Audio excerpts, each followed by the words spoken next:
Welcome to Ask and Learn. Good day. In this question, we are asked to solve for the change in internal energy in kilojoules. So change in internal energy is equals to heat plus work. We are given work or heat here is heat absorbed, therefore this is positive 26 kilocalories. Converting this to kilojoules, we have 4.184 kilojoules per 1 kilocalorie. So this is equals to 109 kilojoules. Next, work, we have this is done on the system, therefore this is also positive.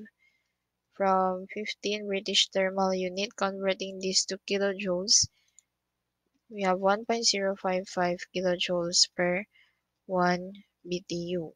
So this is equals to 16.1 kilojoules.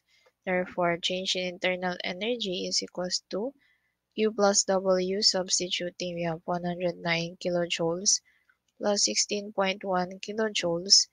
Therefore, change in internal energy is equals to 125 kilojoules.